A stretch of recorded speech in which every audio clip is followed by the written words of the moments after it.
अब हम प्रश्न संख्या 1 में ये कह रहा है सी के किस मान के लिए निम्न रेखिक समीकरण निकाय अपरिमित हल रखता है। अब प्रश्न क्या है, प्रश्न ये है, प्रश्न ये है फर्स्ट में 2x प्लस 3y बराबर 2, 2x प्लस के 3y बराबर 2। अब इसको मैं पहले ही ले लूँ माइनस के 2 बराबर 0, माइनस के 2 बराबर 0, और समीकरण नंबर 1 हो गया ये। समीकरण नंबर 2 है c plus 2 into x plus 2c plus 1 into by बराबर है, और इसको मैं पहले ही खींच ले रहा हूं माइनस के 2 और c माइनस के 1, 2c माइनस के 1 बराबर 0, समीकरण नंबर 2। अब इसमें ये क्या कह रहा है, अपरिमित हल रखता है। तो अपरिमित हल होने की दशा में सबसे पहले क्या लिखो इसका, अपरिमित हल होने की दशा में, यानी अपरिमित हल होने की दशा में, हल होने की दशा में, यानी कंडीशन क्या है अपरिमित हल होने की। अपरिमित हल होने की मैंने तीसरी कंडीशन जो लिखवाई थी वो क्या थी, a1 बट्टे a2 बराबर b1 बट्टे b2 बराबर c1 बट्टे c2 होनी चाहिए। अब a1 की वैल्यू कितनी है सवाल में, 2 बट्टे a2 की वैल्यू कितनी है, c प्लस के 2 बराबर, और b1 की वैल्यू कितनी है, 3 बट्टे 2c प्लस के 1 बराबर माइनस के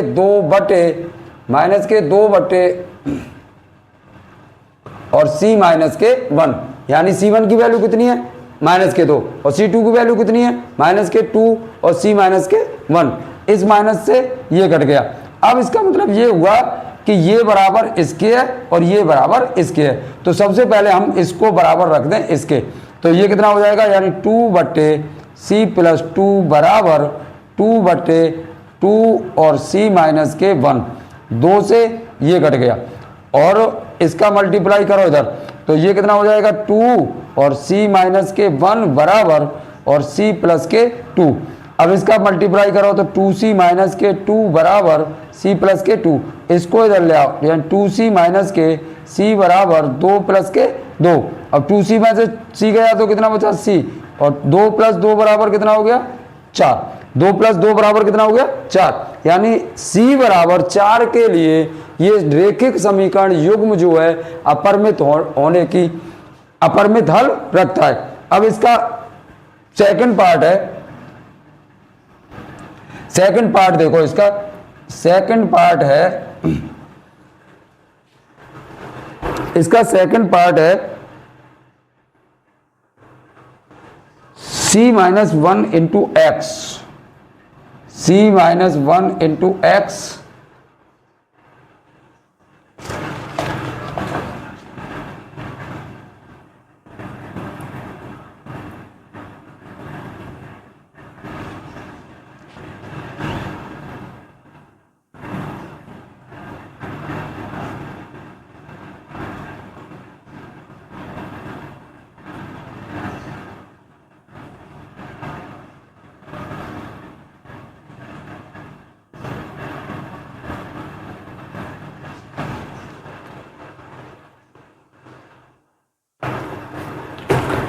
अब प्रिय छात्रों, इसमें यह कह रहा है कि ये जो समीकरण युग्म है अपरिमित रूप से अनेक हल रखता है, तब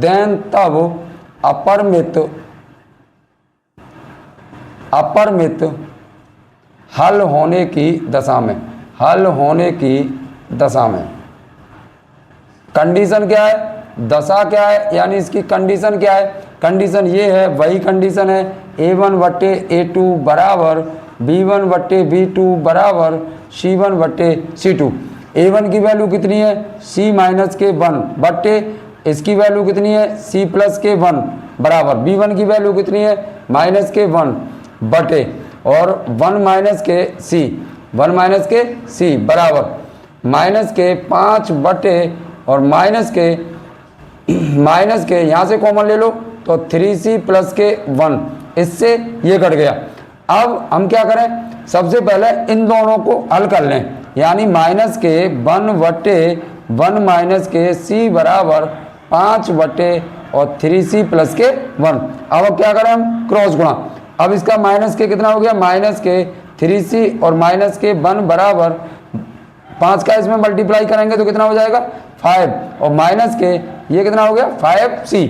अब 5c को इधर ले जाओ और 1 को इधर ले जाओ, तो माइनस के 3c और प्लस के 5c बराबर 1 प्लस के 5, 1 प्लस के 5, 5c में से 3c गई तो 2c बराबर कितने बचे 6, और 2 तिया 6, यानी 3 बराबर कितना हो गया 3, यानी c बराबर 3 के लिए ये समीकरण युग्म अपरिमित रूप से अनेक हल रखता है।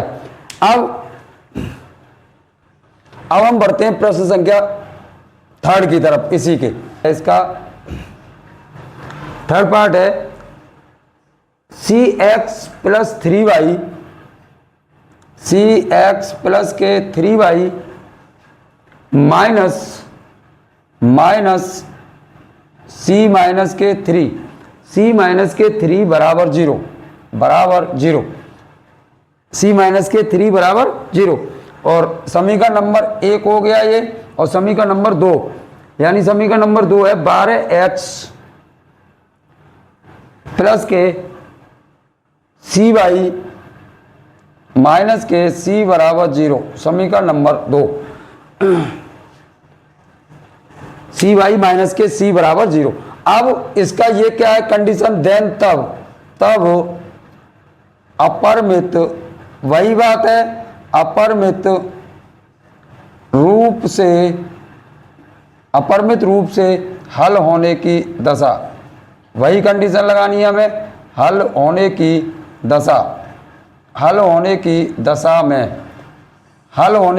दशा में पहली शर्त क्या है, वही है कंडीशन a1/a2 बराबर और b1/b2 बराबर c1/c2 बराबर c1/c2।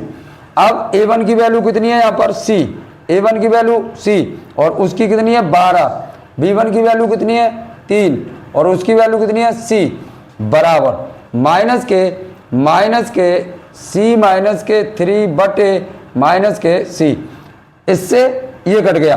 अब क्या ले लें, अब ये बराबर इसके है तो इसको कर लो, यानी c या इसके बराबर रख दो या इसके बराबर रख दो, तो c/12 बराबर 3/c, इसका क्रॉस मल्टीप्लीकेशन, यानी c स्क्वायर बराबर 12 तिया 36 और c बराबर कितना हो जाएगा प्लस माइनस के 6। अब इसका धनात्मक मान ही होगा तो c बराबर क्या आ जाएगा 6, c बराबर 6 के लिए अपरिमित रूप से अनेक हल रखता है, c बराबर क्या 6 के लिए। अब इसका हम प्रश्न संख्या 2 देखते हैं। प्रश्न संख्या 2,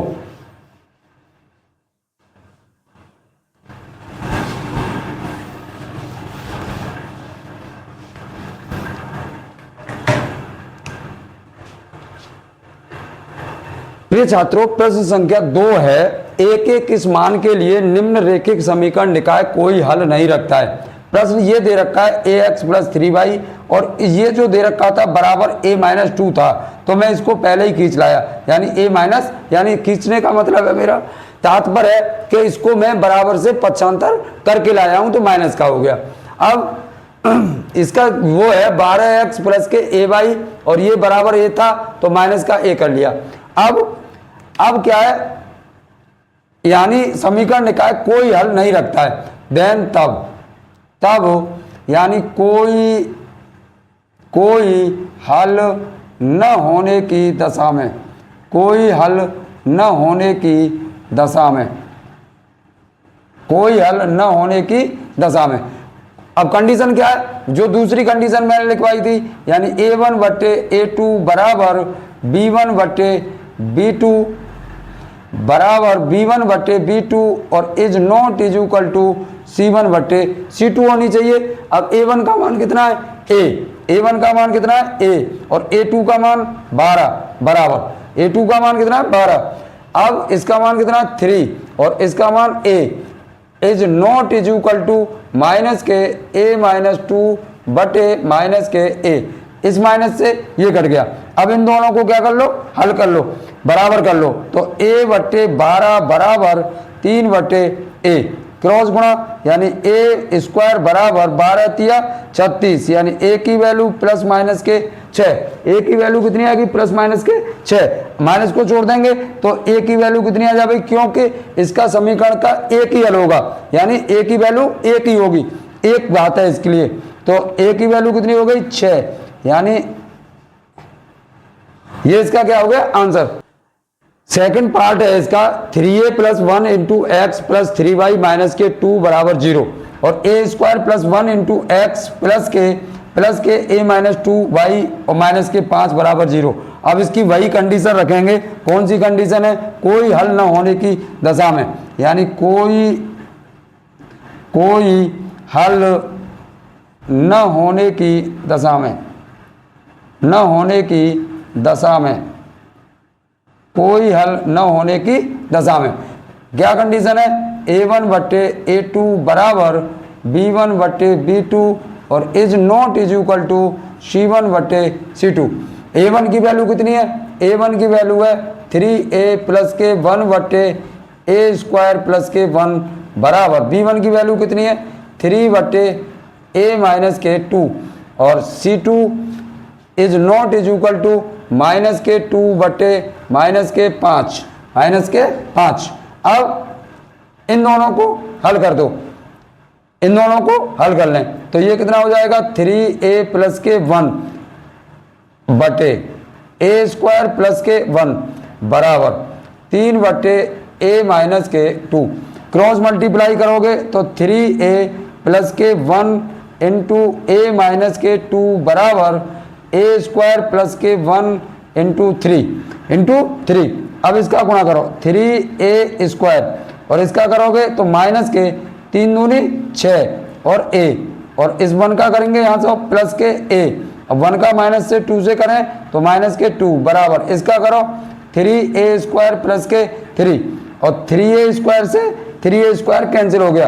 अब और 6a में थे ये गया तो कितना बचा माइनस के 5a और इसको इधर ले जाओ तो ये कितना हो जाएगा 3 प्लस के 2 यानी माइनस के 5a बराबर 5 इससे काटोगे 5 एकम 5 और इस माइनस का भाग दोगे तो a बराबर माइनस के 1। प्रिय छात्रों प्रश्न ये है कि x प्लस 2y बराबर 5 था तो मैं इसको पक्षांतर करके इधर ले आया हूं। तो अब इसमें यानी कोई हल न होने की यानी देन तब कोई हल न होने की दशा में, कोई हल न होने की दशा में, न होने की दशा में। अब कोई हल नहीं होगा, कब होगा, अब a1 बटे a2 बराबर b1 बटे b2 is not is equal to c1 बटे c2। a1 का मान कितना है इसमें 1, a2 का मान कितना है 3 बराबर b1 का मान कितना है 2 और इसका मान कितना है a is not is equal to minus k 5 बटे 15। इसको और इसको बराबर कर दो 1 बटे 3 बराबर 2 बटा a, क्रॉस गुणा करोगे तो a बराबर कितना आ गया 6। यही क्या है इसका आंसर है। अब हम क्वेश्चन संख्या 3 की तरफ बढ़ते हैं और क्वेश्चन संख्या 3 है a व b के किस मान के लिए निम्न निकाय अपरिमित हल रखता है। फर्स्ट है इसका 2x प्लस के 3y बराबर 7 था तो 7 को मैंने पक्षांतर करके -7 बराबर 0 कर लिया। अब दूसरा है इसका समीकरण a plus b plus 1 into x plus a plus 2b plus k 2 into by बराबर था माइनस के बराबर था प्लस के 4a प्लस बी और प्लस के 1। इसको मैं पक्षांतर करके इधर ले आया। अब देन तब अपरिमित हल रखने की दशा, अपरिमित हल रखने की दशा, हल रखने की दशा, अपरिमित हल रखने की दशा क्या होती है a1 बटे a2 बराबर b1 बटे b2 बराबर C1 बटे C2। A1 की वैल्यू कितनी है 2 बटे, और इसकी वैल्यू कितनी है A प्लस बी प्लस 1 बराबर B1 की वैल्यू कितनी है 3 बटे A प्लस 2B और प्लस के 2 बराबर इसकी वैल्यू कितनी है माइनस के 7, और यहाँ से माइनस क्या ले लो कॉमन, और इस कोष्टक में यानी 4A प्लस बी और प्लस के 1 इस माइनस से इसको काटो।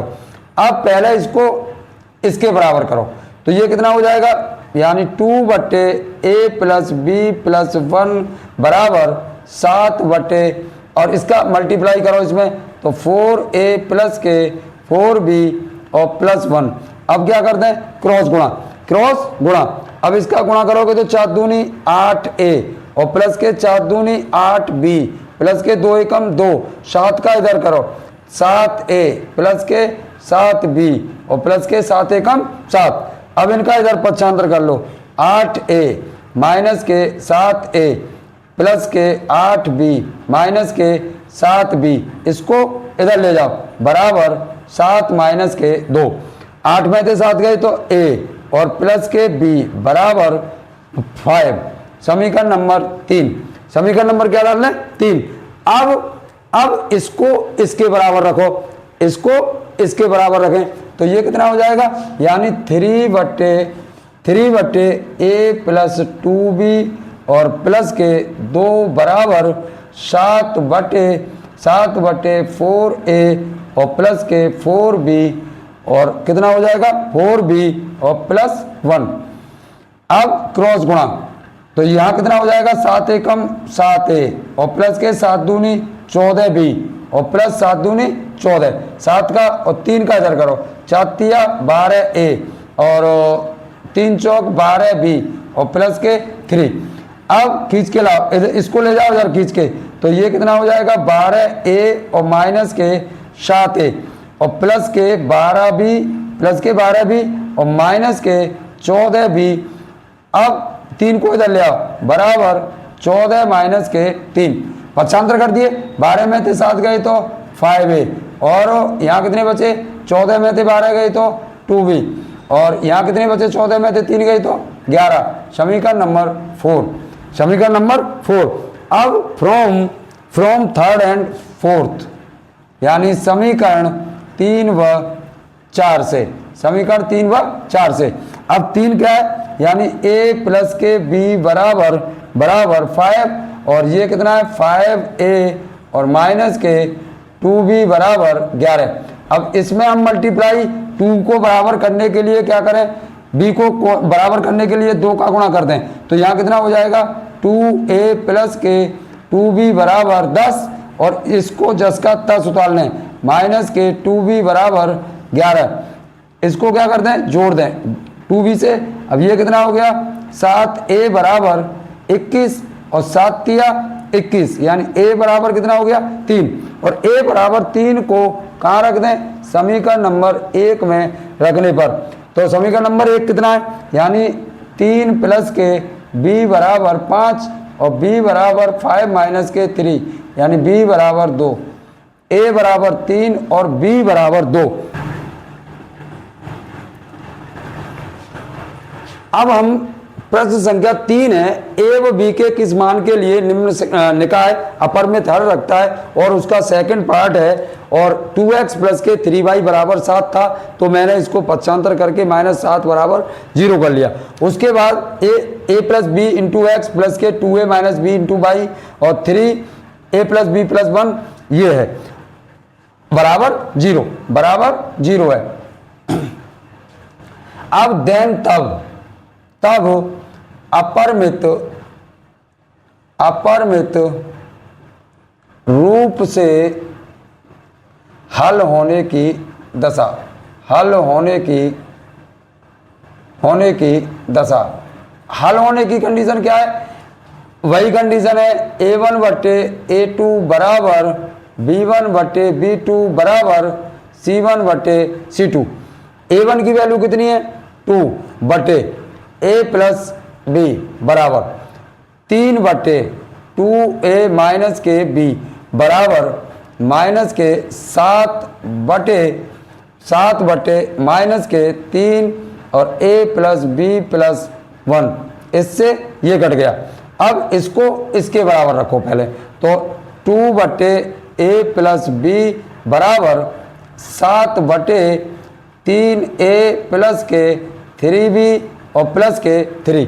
अब क्या करते हैं, क्रॉस गुणा, तो इसका करो 3 दूनी 6a, या इसका कर लो 7 का इसमें कर लो 7a और प्लस के 7b बराबर 3 दूनी 6a और प्लस के 6b प्लस के 6। इनको अब इधर ले आओ, यानी 7a माइनस के 6a और प्लस के 7b माइनस के 6b बराबर 6। यहाँ से कितना बचा a और यहाँ से कितना बचा b, यानी a प्लस b बराबर 6। समीकरण नंबर 3, समीकरण नंबर 3। अब कौन से को बराबर कर लें, अब इसको इसके बराबर रख दो, यानी 3 बटे 2a माइनस के b बराबर 7 बटे 3a और प्लस के 3b प्लस के 3। अब इसका क्रॉस मल्टीप्लाई करो, तो सबसे पहले 7 दूनी 14a और माइनस के 7b बराबर 3 तिया 9a और 3 तिया 9b और प्लस के 3 तिया 9।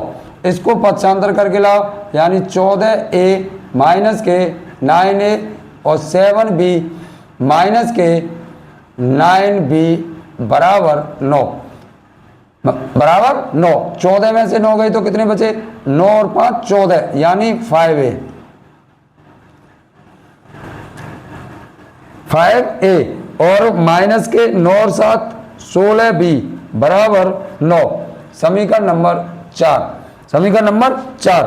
अब from first and second, from third and fourth, यानी a प्लस के b बराबर 6 और 5a माइनस के 16b बराबर 9। अब a को बराबर करने के लिए इसमें क्या का गुणा कर दें, 6 का, सॉरी 5 का, कितने का, 5 का। अब ये कितना हो जाएगा, यानी 5a प्लस के 5b बराबर 5 से 30 और 5a माइनस के 16b बराबर 9, जस का तस।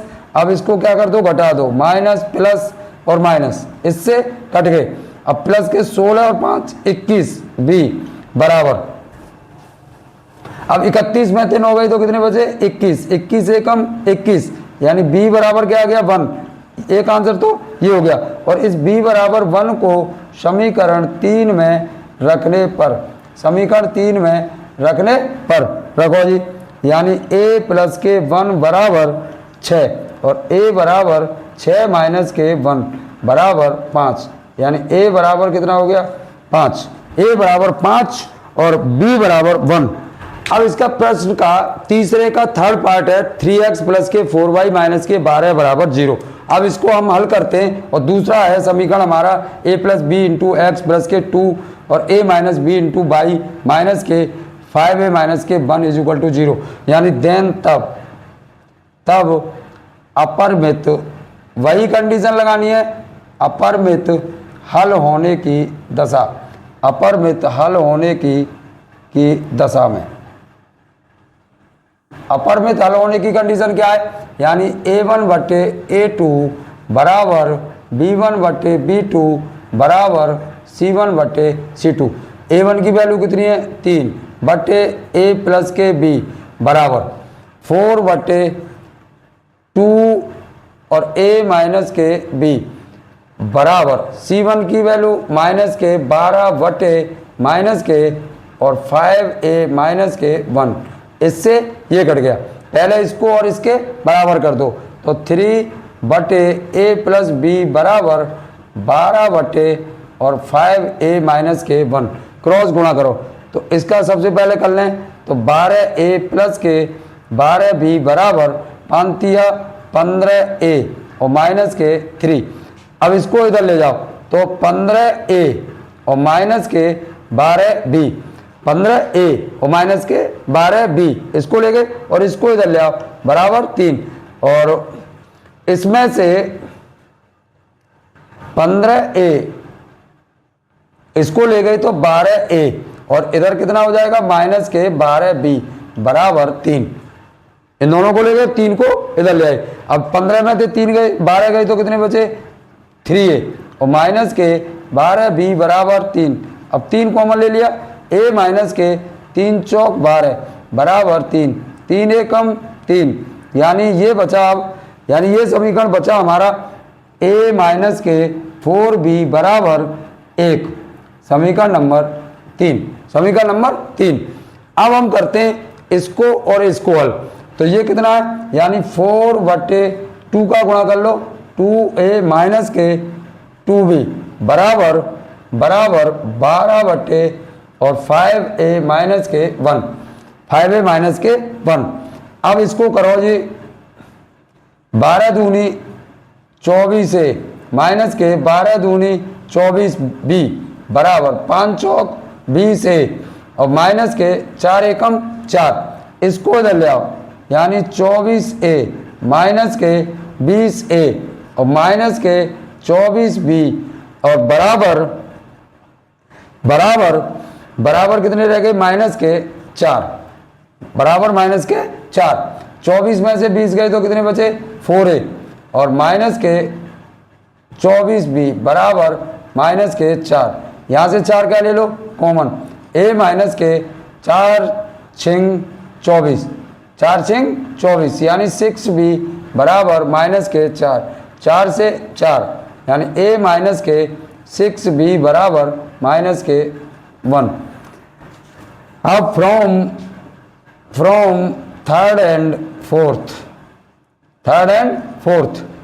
थर्ड है हमारा पार्ट, a माइनस के 4b बराबर 1, और इसका है a माइनस के 6b बराबर माइनस के 1। अब हम क्या करें, घटा दें, माइनस प्लस और प्लस, a से a कट गया। अब यहाँ कितना बचा 2b बराबर 2, और 2 एकम 2, यानी b बराबर 1, और इस b बराबर 1 को समीकरण 3 में रखने पर रख दो जी। तो a की वैल्यू कितनी है, यानी a माइनस के 4 गुणा 1 बराबर 1, और a बराबर 1 प्लस के 4 बराबर 5, यानी a की वैल्यू कितनी आ गई 5, और b की वैल्यू कितनी आई थी, इसकी b की वैल्यू कितनी आई थी 1, a की वैल्यू 5 और b की वैल्यू 1। प्रिय छात्रों, आज 3.1 एक्सरसाइज खत्म होती है। अब अगले क्लास में मैं इससे प्रश्नावली को आगे हल करेंगे।